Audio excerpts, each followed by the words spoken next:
Hello everyone, this is Brinda Vijayram. Welcome back to my channel. Nurses, அதாவது mainly Tamil speaking நர்சஸ்க்கு guide பண்ணிட்டு இருக்கேன் and also along with that டீச்சிங்கும் பண்ணிட்டு இருக்கேன். ஓகே, என்னோட நோட்ஸ், என்னோட கண்டென்ட்ஸ் வந்து உங்களுக்கு வேணும், என்னோட nursing exam, competitive exam ideas, guidance வந்து உங்களுக்கு வேணும் அப்படின்னா ஸோ உடனே டிஸ்கிரிப்ஷன்ல இருக்க லிங்கை கிளிக் பண்ணி அந்த சேனல்ல ஜாயின் பண்ணிக்கோங்க. So you will get more ideas and more contents related to nursing competitive exams and you will get guidance.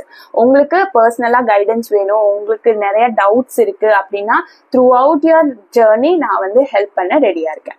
Okay, so let's get in to the video. So இன்னைக்கு ஒரு இன்ட்ரெஸ்டிங்கான டாபிக் அண்ட் ரிப்பீட்டடா நிறைய பேர் doubt கேட்ட ஒரு topic பத்தி பேச போறோம். அதாவது நோட்ஸ் எப்படி எடுக்கிறது, டைம் கன்சியூம் ஆகாம ஃபாஸ்டா நான் எப்படி நோட்ஸ் எடுக்கிறது அப்படின்னு நிறைய பேர் கேட்டிருந்தீங்க. ஏன்னா ஒரு விஷயத்த வந்து நம்ம படிக்க ஆரம்பிச்சோம்னா ஒண்ணு இன்டெப்தா போய்கிட்டே இருக்கும், இல்ல அப்படின்னா நமக்கு எதை வந்து எழுதுறதுன்னே தெரியாது. ஸோ அந்த மாதிரி வந்து கன்ஃபியூஸ் ஆகும், நானுமே ஆயிருக்கேன். ஓகே, பட் நம்ம வந்து ஒரு விஷயத்த நல்லா புரிஞ்சுக்கணும். நம்ம படிக்கிறது வந்துட்டு செமஸ்டருக்கு லைக் எக்ஸாம் வந்து எஸ்ஏக்கு எழுதுறது கிடையாது.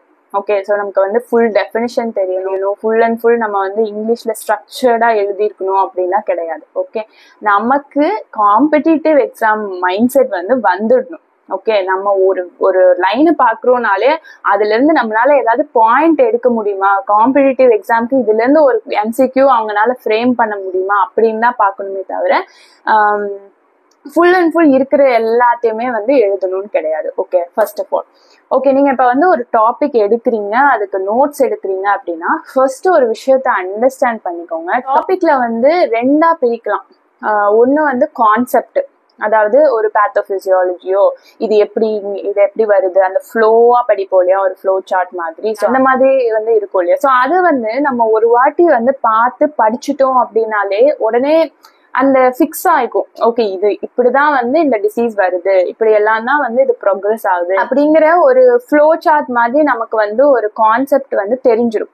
ஸோ அந்த கான்செப்ட் வந்து நமக்கு மோஸ்ட்லி மறந்து போகாது. ஓகே, கொஞ்சம் லாங் டேர்ம் பேசிஸ்ல நம்ம மைண்ட்ல இருக்கும். ஓகே, ஒன்ஸ் ஆர் ட்வைஸ் நம்ம ரிவைஸ் பண்ணா போதும், அது அப்படியே வந்து ஃபிக்ஸ் ஆயிடும். ஏன்னா நம்ம ஆல்ரெடி 4 years ஆஃப் நர்சிங்ல படிச்சிருப்போம். பிளஸ் நம்ம வந்து இப்பவும் வந்து படிக்க போறோம் அப்படின்னா நமக்கு ஆல்ரெடி ஒரு ஐடியா இருக்கும். பட் இப்பவும் படிக்கிறோம் அப்படின்னா நமக்கு மோஸ்ட்லி கான்செப்ட் எல்லாம் ஓகேவா இருக்கும். ஓகே, அது வந்து மறந்துடாது. ஆனா இன்னொரு விஷயம் வந்து ஃபேக்ட்ஸ் அப்படின்னு நான் எதை சொல்லுவேன் அப்படின்னா டேட்ஸ், இம்பார்ட்டன்டான கார்டினல் சைன்ஸ், ஓகே, ஒரு டயக்னோஸ்டிக் டெஸ்ட், இந்த டிசீஸ் கண்டிஷனுக்கு இதுதான் டெஸ்ட், இதோட வேல்யூ இதுதான், இதோட இம்பார்ட்டன்ட் டே இது.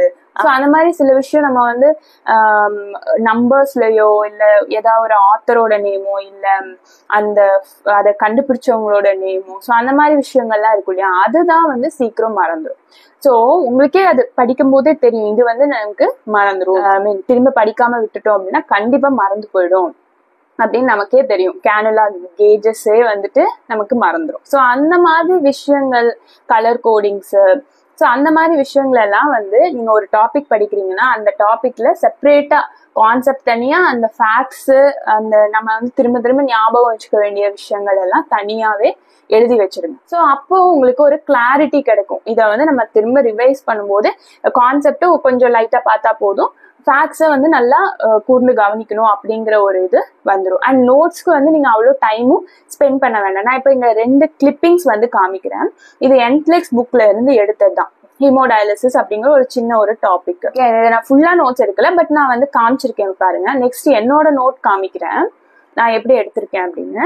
ஜஸ்ட் ஒரு ஜிஸ்ட் தான். இதை பார்த்தா உங்களுக்கு புரியுதோ இல்லையோ, ஆக்சுவலி நம்ம எடுக்கிற நோட்ஸ் வந்து நமக்கு புரிஞ்சா போதும். ஓகே, ஸோ இம்பார்ட்டன்ட் பாயிண்ட்ஸ் மட்டும் தான் நான் எழுதியிருக்கேன். ஓகே, அந்த புக்ல இருக்கிற சைஸ் அளவுக்கு என் நோட்ல வரல இல்லையா. எல்லா பாயிண்ட்ஸுமே ஆனா இன்க்ளூட் ஆயிருக்கு. ஆனா எல்லா பாயிண்ட்ஸும் வந்துட்டு ஃபுல்லா எழுதியிருக்கேனான்னு கேட்டா இல்ல, எனக்கு புரிஞ்ச மாதிரி நான் எழுதியிருக்கேன். என்னால எப்படி வந்து ஞாபகம் வச்சுக்க முடியுமோ அந்த மாதிரி எழுதியிருக்கேன், அவ்வளவுதான். ஓகே, ஸோ இதே மாதிரிதான் வந்து நீங்களும் ட்ரை பண்ணணும். ஆனா உங்களோட ஸ்டைல்ல இருக்கணும் உங்களோட நோட்ஸ். ஓகே, ஏன்னா ஒவ்வொருத்தவங்களுக்கும் ஒவ்வொரு மாதிரி புரியும். ஒவ்வொருத்தவங்களுக்கு தமிழ்ல எழுதி வச்சா புரியும், ஒவ்வொருத்தவங்களுக்கு தங்கிலீஷ்ல எழுதி வச்சா புரியும். ஸோ அந்த மாதிரி உங்களுக்கு எப்படி தோணுதோ எழுதிக்கோங்க. ஏன்னா இது competitive exam. End of the day நீங்க கரெக்டான ஒரு சாய்ஸை டிக் பண்ணணும், அவ்வளவுதான். ஓகே, ஸோ இதுதான் இப்படிதான் வந்து நோட்ஸ் நான் எடுத்திருக்கேன், நான் எடுப்பேன். ஸோ ஐ ஹோப் இந்த வீடியோ உங்களுக்கு யூஸ்ஃபுல்லா இருக்கும். லைக் பண்ணிட்டு சேனல் இதுவரை சப்ஸ்கிரைப் பண்ணலைன்னா சப்ஸ்கிரைப் பண்ணிட்டு உங்களோட ஃப்ரெண்ட்ஸ்க்கும் ஷேர் பண்ணிடுங்க. ஸோ அடுத்த வீடியோல பார்க்கலாம். Bye bye.